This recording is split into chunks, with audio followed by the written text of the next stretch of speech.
Okay, I'm here again with Sam Shenton, who is now a former, unfortunately, England international passer hitter, and someone who I have to say very genuinely, I never chose to play him as a passer hitter until he decided he wanted to do it himself.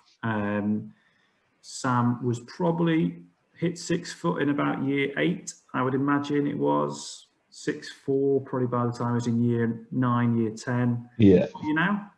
6'8", I think. 204 centimeters. 204? Yeah. You're massive. I've probably hit the 100 kilogram mark in this quarantine as well. That's all in proportion, geez. Yeah, exactly. So we've discussed in our previous conversation why you wanted to be a passer hitter, and it was to expose yourself to the challenge, to sink or swim, to be more involved in the game, and play a real critical part in the team. Yeah. But you're a big guy, and certainly in English volleyball, the big guys very rarely are the ones who are taught how to pass. Yeah, we're in the middle, aren't we? Or in the opposite role. Yeah, absolutely. So, how did you take to passing? How did you get into the routine, the size, the moving your body, all those kind of things? I still wouldn't say I'm a professional passer yet. I think there's passer hitters, and then there's hitter passers, and I'm definitely a hitter passer. I definitely wouldn't say that I could pass. I could pass in England and I could pass in some countries, but I'm definitely not a professional passer. Like, how you have to be as a libero, and you have to have some slots. I think the lucky thing for me in that respect was it kind of became this partnership with the outsides where you'd have one that would be the passer, you'd have one that would be more of the offense hitter. And I've always had that throughout growing up and even abroad, where I've had someone to pass a little bit more for me, and I've always had a libero to be able to kind of back me as well. But like you say, you have to pass your own. And in the early years, it was definitely about getting the ball into my hands as quick as possible and then volleying it to 2.5. That'd say if I had to do 2 lines about me as a passer, it would be ball into your hands, standing on the 3-meter line. You're not going to get lobbed because I'm 6'8". And then you're just kind of jumping and pushing your body weight towards 2.5, towards the setter. And that's kind of an advantage already because you're already closer to your hitting approach as well. So it works as an advantage as well. Again, I think you can think about a few English players like Mark Richardson, someone that I saw who used to do the same thing. Sings used to do the same thing. And I think around that age at Newcastle Staffs, I was starting to watch a lot of footage of passer hitters, and I'm a visual learner, so that's kind of how I was learning on the fly about the relationship of if you're at zone 5, pass left. Okay, does this guy have your right seam? Are you pushing towards your right leg? All that kind of thing. So I was able to hide it quite well that I didn't really want to take it in my platform in the early years. And then as it kind of got better, I got a little bit more comfortable, and you kind of start to be able to manipulate your body in different angles. It kind of got a little bit easier for me. Yeah. Okay. That is really very, very insightful in terms of, big guy stand up, little guy stand back. So do you want that relationship between the hitter passer and the passer hitter, and how we might describe P1 and P2 in a team? Yeah. How would you describe that to people who are watching? So, someone who's 14, 15 and wanting to make it as a passer or make it as a side. Yeah. So your P1s, I've never quite got it, but your P1's the better attacker. And then the P2 is the passer who's going to be able to take half a court when he's at position 1 or 6. And then your libero kind of takes the other half. And all my life, it's been pass on 2.5, and I'm the half. So we have 3 guys here, normal. Everyone's moving over here, and I'm kind of sitting here in my little channel. I've kind of got this little channel where I'm going to volley, or I'm going to move out to my left and put the angle back in. So pass 2.5 is going to be your best friends if you're a big guy, you haven't learned to pass yet. But like I said before, the libero and the passing outside, make your life a lot better. If you haven't got that passing outside and you need to take that channel and you need to split to 3 channels, then you're starting to worry about, is it short, is it long, is it on my right, is it on my left? Do I step to the right and take everything on my left, or do I step to the left and try and take everything on the volley on my right, leading towards 2.5? So I think 2.5, what we do in Northumbria is majority pass left. However, as the libero gets stronger and stronger into the season, we had a libero from Chicago. He was able to pass half the court on his own, passing left. And so that kind of freed up our outside. Anytime they were front court, they would be the half. And so the front court outside hitter was able to go and hit within that 2.5 formation, which worked really well for us. But again, it's having that people in your team that are able to take the responsibilities from you. And I speak about Ryan Heath just saying on the toss, move away, and they're passing on 2 at that point. So they're aiming at you, they've aimed at you all season, they're aimed at you all set, all game.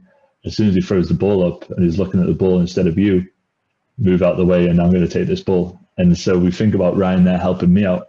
But what we didn't see was Nathan French, who obviously probably one of the better passers in English history, passing the whole half court on his own 106. And so again, look at the draw, but also recruitment wise from Dave, about what players he needs around me for me to flourish as they're attacking outside. Yeah. Yeah. He recruited a winning team effectively. He does, yeah. And what that did for you, you've already said by standing up, 3 meter line to, shovel the ball towards 2.5 with an overhand if you had to pass, reduces the amount of footwork you have to do in your approach to hit as well. Yeah. And, you moved as a result of that into far more of a 2-step approach. I'm ready, ping me the ball nice and flat, high and flat, out to the aerial, and you just right, left, off you go. Yeah, and the same on the pipe approach as well, right? So because I'm already standing up, I don't need to go 1, 2, 3, and then my right, left step. I can just go 1, right, left.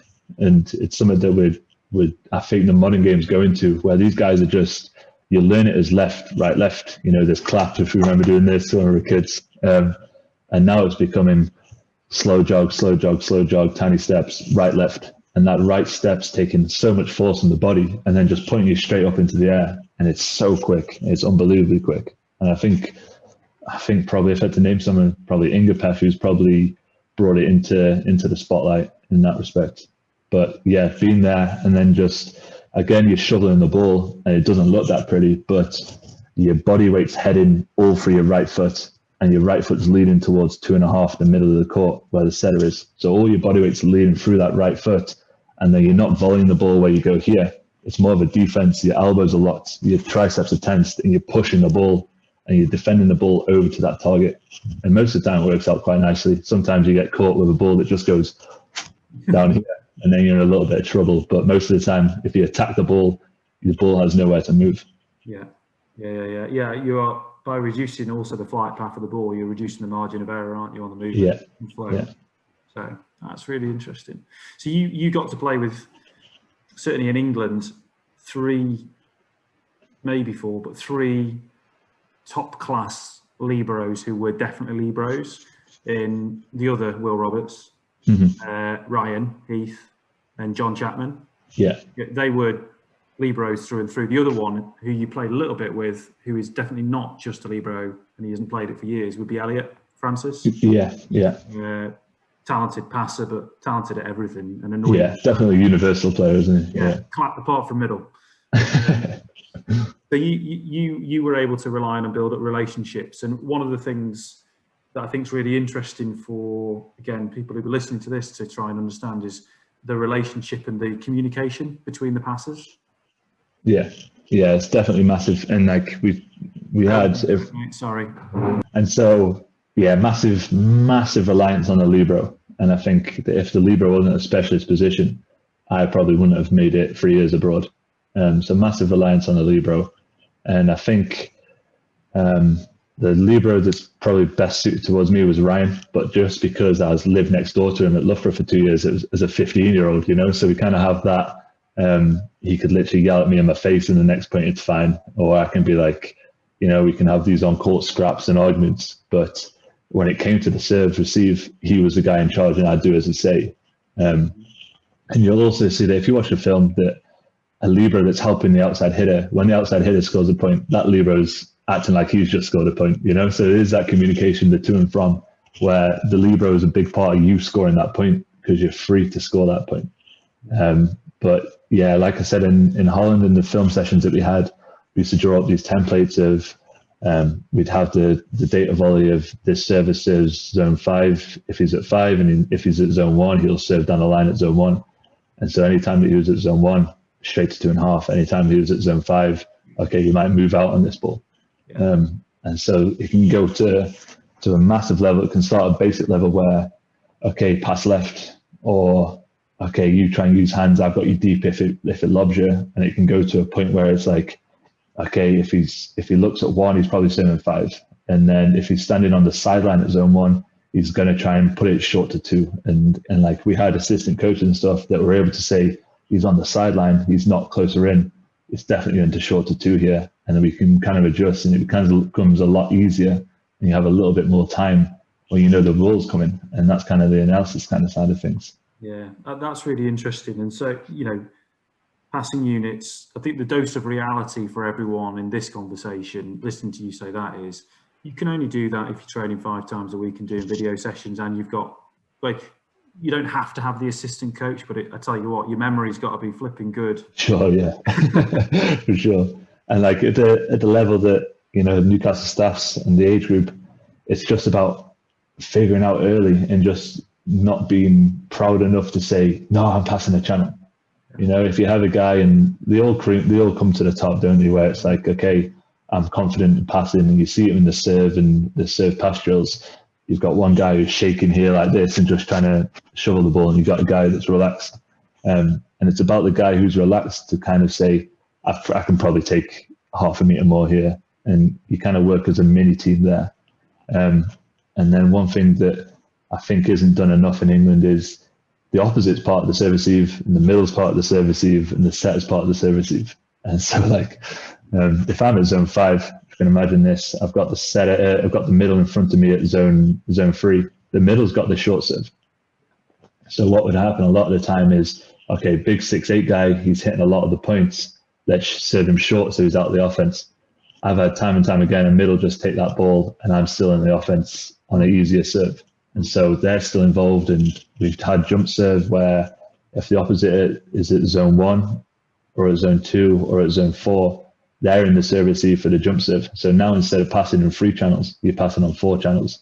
Yeah. And I think that's somewhere where English volleyball kind of needs to go, just in terms of competing if we have players that head to Europe. So if you're a young opposite guy and you head into Europe and they say, oh, in this jump serve you're going to pass, and they haven't passed their whole junior life or university life, they're probably going to be on the next flight home kind of thing. Yeah. So there's a real need for coaches to develop people to be good players.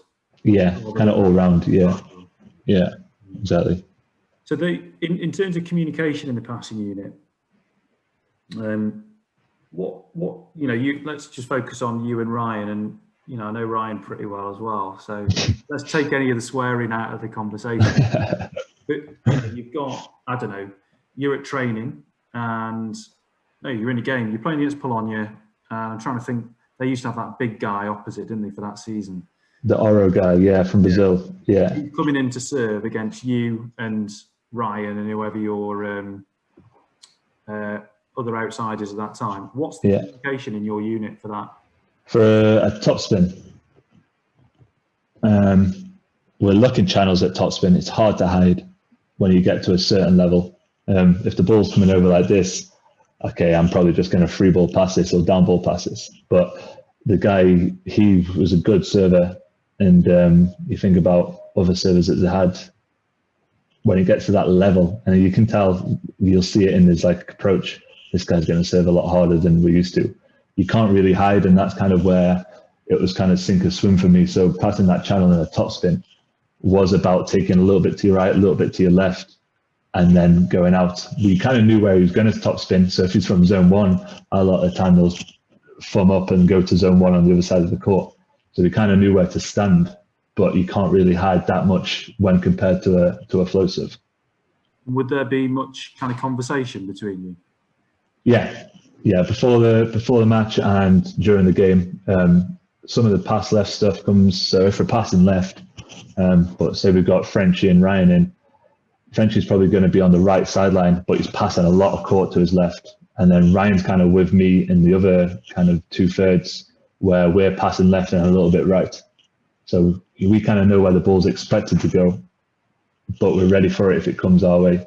And I've always found top spin serves a little bit easier than a good float serve, just because it's kind of defense, take the ball off, put it high enough where we can run the offense. That's really interesting, I guess. So how would you, if you'd have been serving against that passing unit, how would you have served?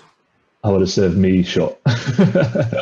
Still, even we talk about the middles taking the short serve.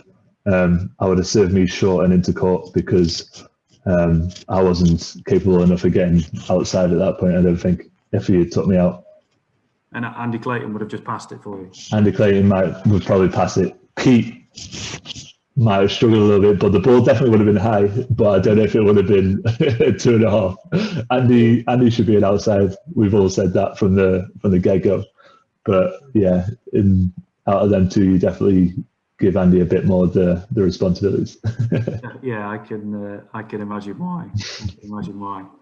Again, so when you're live in a game, guys at the service line, tosses the ball up. Again, an important thing I think for younger passers or younger players to recognise is it wouldn't be a full sentences conversation in between. It would be, take more left, trust me, step out, short kind of cues in the conversation. Yeah, definitely that. And if you're not discussing it before the game, and this is kind of where tournament games are tough, right? Where you don't have time, you haven't seen the team.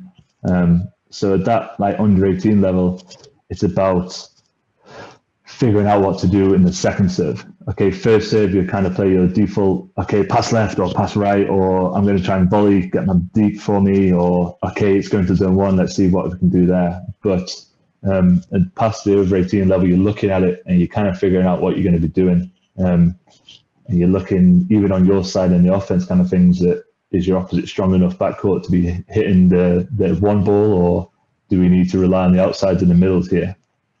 So it kind of comes into play in that respect where it happens before, but then there's always reminders throughout the game and there's always little changes, and it's about defeating the server within the first 2 or 3 balls. If you've not defeated the server in that third ball, you've got problems. It's probably where the coach needs to step in and where you haven't made adjustments and that kind of thing. There's something that happens in the girls game as well where the P1 will be at zone 2 and she'll come over to pass at zone 5.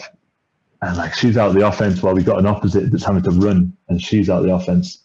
But it's a different picture for the server. And so it's all about the number one before you attack is about defeating that server and putting in a ball.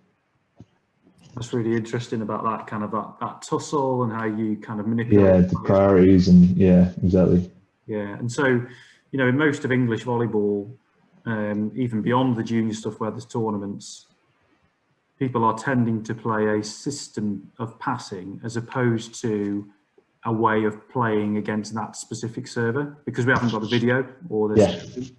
Yeah, that's it, isn't it? And it's about, first and foremost, it's not about passing to 2.5, it's about putting it high on the 3 meter line. And then your better passes are going to come through and be able to put it high on the 2.5 spot. So I think that maybe some teams in England do get stuck in that system and will kind of go down sinking in that boat. Whereas if you're abroad or if you have an experienced libero, he's kind of going, okay, we need to change something here, or experienced coach, we need to change something here, we need to move him.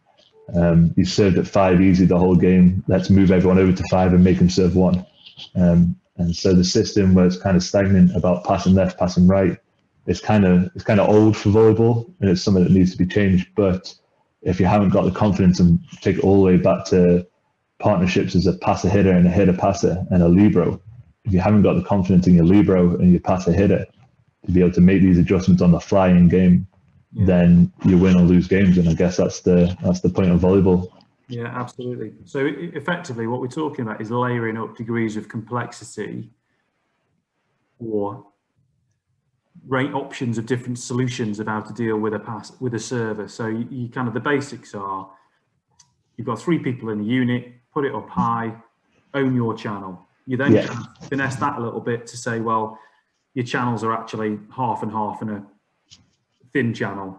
You then start talking about pass left, pass right, and taking ownership around seams and reducing the vulnerability. You're then talking about potentially layering and going, well, you've got a passer hitter and a hitter passer, and you really layer up that responsibility for the libero if you've got a good libero, passing outside. And you then layer into, these are the tactics that this server is using, therefore this is how we will play. Yeah, starting to look at the individual at the top of the pyramid, to speak, and then saying, this is how he doesn't like to play, and this is how we're going to beat him, and side out within 2 here. But yeah, it's definitely a lot of levels to it, but I think this is why the libero is probably one of the most important guys on the team. Probably the liberos in the middle. And I used to always think it was the outside hitter as a junior, until I started playing and started to rely on the libero. But I'd say middle blocker first, and then libero after, then setter, and then your wings. I think that's how. Middle blocker first? Middle blockers are so important. We won in Holland because we had 2 middle blockers that were 6'6", so athletic, could make every ball. They hardly got sold, and if they got sold, they'd make this much over the net. But come in here, I'd back the middle blockers over any other position. And we had a 7-foot opposite. We had an experienced setter, and we had 2 6'8" outsides. But the middles in that team were definitely one of, if not the reason why we won that league. That's really, really interesting. I mean, other than being someone who became a middle line and became middle because I couldn't play well enough anywhere else, and it was like, there's a space. Yeah. I was like, just hungry to play. So I was like, right, well, I'll learn how to do that then. You talk about the athleticism and the mobility of the middles to, be able to respond to where the pass has gone to look credible, but also not to get sold by the opposition setter. Yeah, exactly. And this is why, so they say if you look at Bologna, because Andy's a really good example of this. So Bologna keep bringing in these European players, and and Andy's still there because one of the reasons why is Andy could play any position on the court. So he's technically ability enough. He's got great athleticism. He's smart enough, and he could play outside. He could play opposite. Probably couldn't set. Could probably play libero. He passes enough, and so you see him, and that's kind of like, it is a struggle at the start because you don't have a clue what's going on. Like as a middle, when I was a middle, you do not have a clue what's going on when that setter's reversing the ball and starts to run pipe and starts to run the middle on a push and a B, and you've got to see if you're staying with him.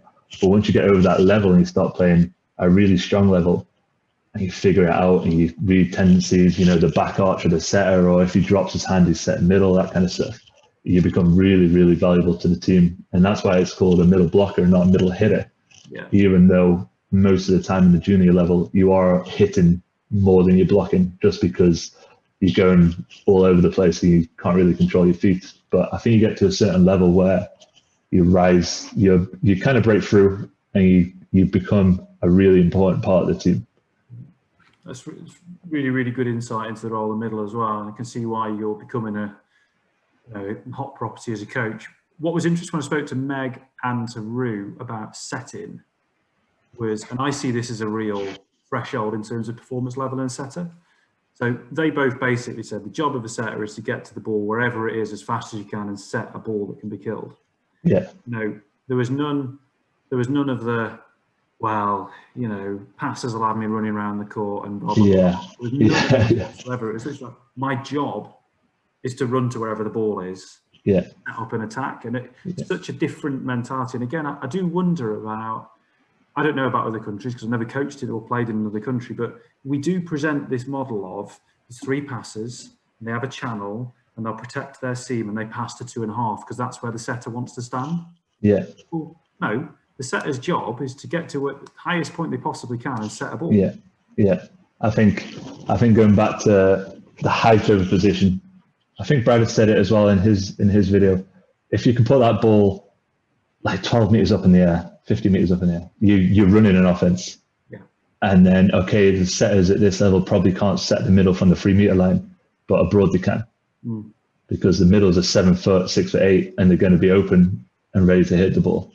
And like we had some top jump servers. We're aiming for the 3 meter line. We're just trying to absorb the power, and then we're just running off the 3 meter line, which is completely fine. And it just stops that stress of 2.5, 2.5, 2.5, 2.5. Okay, it's not there. Okay, overpass. Okay, the middle's hit, back it down the throat. So it's definitely about for a setter. If you say to a setter, I'm going to give you 50% of the balls at 2.5, or if I'm going to give you 100% of the balls in the 2 meter line, 3 meter line, they're going to pick the 2 meter line, 3 meter line every time. Because then they're able to go into their kind of logic, and what they want to do to run the game is, why is there a reason I've set there? Okay, why have I set 4 that point? Why have I set middle this point? And that's what they want to do. What they don't want to be doing is, oh gosh, I'm running back over here again. Oh God, I've got to try and second touch this one because it's tight. So it's about giving that setter the option to start quarterbacking the team of, okay, I've got a small outside hitter, I want to set the opposite here. Or, okay, the middle's pinching with our middle, I'm going to set the pipe inside of me here. And just letting them setter do that more than selfishly thinking about the stat sheet. Because that 3 meter line pass just goes down as a positive. It doesn't go down as a perfect pass. So it's a positive pass, but we're running the offense and we're scoring points. Yeah, absolutely. And I think that's, one of my first coaches was Ant Viggers. And I always remember him saying, well, we had a good team. I think we came top half of Div 1, which is now what Super League is. And he always just to keep it dead simple, like better the ball. So, better the ball before you. If it's not a great pass, you can still make a great set. If it's not a great set, you can still win a point. And, it was that mentality of stepping up on each action, as opposed to, oh, it's a crap pass, we're going to lose the point. Yeah, exactly. That after the first contact, and that's kind of, if I think back to it, that's probably the main thing as a junior outside that I was like, oh man. But like if I had 5 guys looking at me, linking to me, and say I shanked the ball, if they were able to get it up and they were able to hit, I wouldn't have that issue in the back of my head. But because it was kind of, God, if this ball doesn't go nicely, we've lost this point. If we can get to that point where it's, I'm just going to put this high and see where we're going, and then grown into that, okay, I can push this. Okay, 3rd time around for this server, I kind of know what the serve is now. Let me try and push that a little bit more to 2.5, and that kind of thing. Yeah. And do you spend time when you're, I know you're new into it really with the juniors, but do you intend to, or do you spend time with the England junior setup, kind of talking to them about how to recognise patterns in a server or tendencies of servers? Not so much, more about the end product at the moment, and like talking about what we just spoke about, giving the setter a chance to run his offense. Because we haven't played against anyone. And again, the tournament play that we spoke about for the junior athletes, when this England guy goes over to Europe to play a tournament, it's a quick turnaround to be playing 2 or 3 games of tournaments, 2 or 3 games a day over a 3-day period. And so there is that, and it'll be interesting to see what Keith, me and Sam do about it. But like the situation is, we'll probably draw it, like click and scout, data volley. I know how to do them. The click and scout one, not data volley, that's too tough. And then we'll draw the serving lines and we'll have the sheets. But again, a lot of the junior coaches go, serve this guy because he's terrible compared to these 2 at that junior level, right? Because they haven't got the guys to be figuring out, we're hiding him. You can come and try and hit this left seam if you want, but I'm probably going to take it. And so at that junior level, it's about who are they going to serve on and how to protect them. Got it. Brilliant. Sam, like we could talk all day about this stuff, and so much about volleyball. It's frightening, actually. Thanks for your time. I really do appreciate it. Thanks for having me.